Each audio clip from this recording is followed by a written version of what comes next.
This video is to show you how to factorise a trinomial, which is also sometimes called a quadratic. So the first thing is we look at what a times c is. A is the number in front of the x squared term, which in this one it doesn't look like there's any number there, but it's really just a 1, and c is the number on the end here. So if we do a times c, that's 1 times 1, the answer is 1. So then what we want to do is look at all the different possible factors that could have been multiplied to get that answer. So this one's pretty straightforward because it's just 1, so the only way you can get 1 is by doing 1 times 1, or minus 1 times minus 1. So we then want to look at which of these factors combine so that we get the b term, and the b is the coefficient of x, which is this part here, which in this example is minus 2. So which of these pairs of factors can we add to get minus 2? So if we add 1 and 1, that'll give us 2. That's not right. If we add minus 1 and minus 1, that'll give us minus 2. So it's those two there.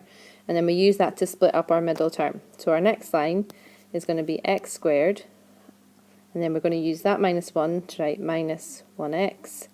And then that minus 1 minus another x plus 1 on the end. So we've just split up the 2x part. Then we want to imagine our expression being split into two halves like that. If we look at the first half, what we want to do is factorise that by looking for a common factor. So the common factor is x, and inside the bracket we're left with x minus 1. And on the other half, the common factor is just 1. Now if I put x minus 1 in here, because I want the two brackets to be the same, this one on the outside needs to be a minus, so that when that gets multiplied out I get minus x plus 1, like I had up here in this part.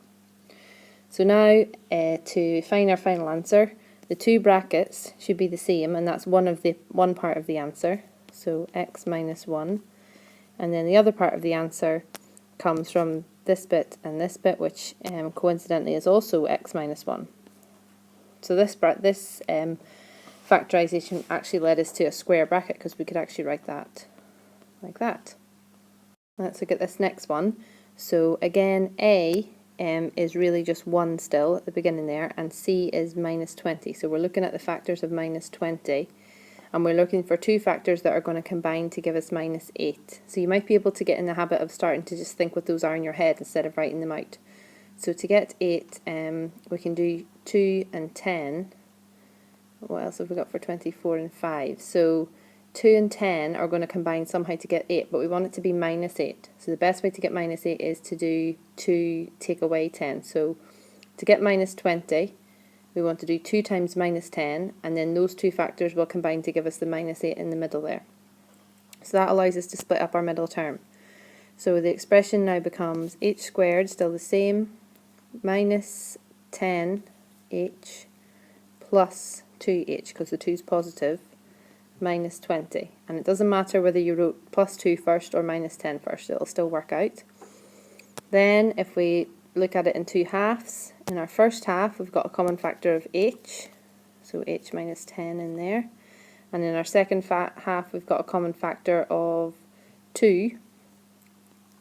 And if we put h minus 10 in there, and then that would need to be a plus 2 so that that works out correctly.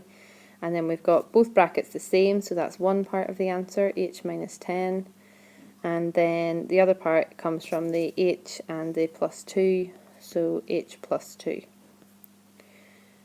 What you might start to notice is, when you're doing these, that these two factors that we found at the beginning are actually the two numbers that are in the brackets. There's the 2 and there's the minus 10. So that usually works as long as the coefficient of the x squared term, or in this case the h squared term, is still just a 1. You can normally kind of shortcut it that way. However, in this next example, we don't have a coefficient of 1. So let's see how we would do that. So when we multiply a times c, a's 2 and c's 3, so we're looking at 6. And we want the factors of 6, which are 6 and 1 and 2 and 3. And which of those are going to combine to give us positive 5.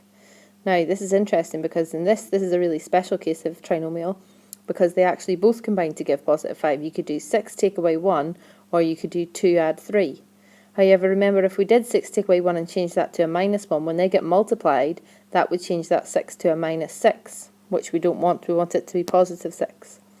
So in fact, the only real option we have here is to pick the 2 and the 3. So if we split up 2x squared plus 2x plus 3x plus 3, we split in half and factorise. Common factor of 2x here on this side.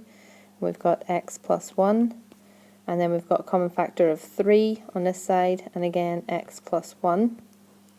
So both brackets are the same, so our final answer is going to be x plus 1, and the second part of the answer is going to be the 2 and the plus 3, 2x plus 3. Okay, so you see in that example, the 2 and the 3, which were the two factors that we chose, didn't end up being the two number parts of the bracket. So that little trick can only be used whenever the coefficient of x is 1.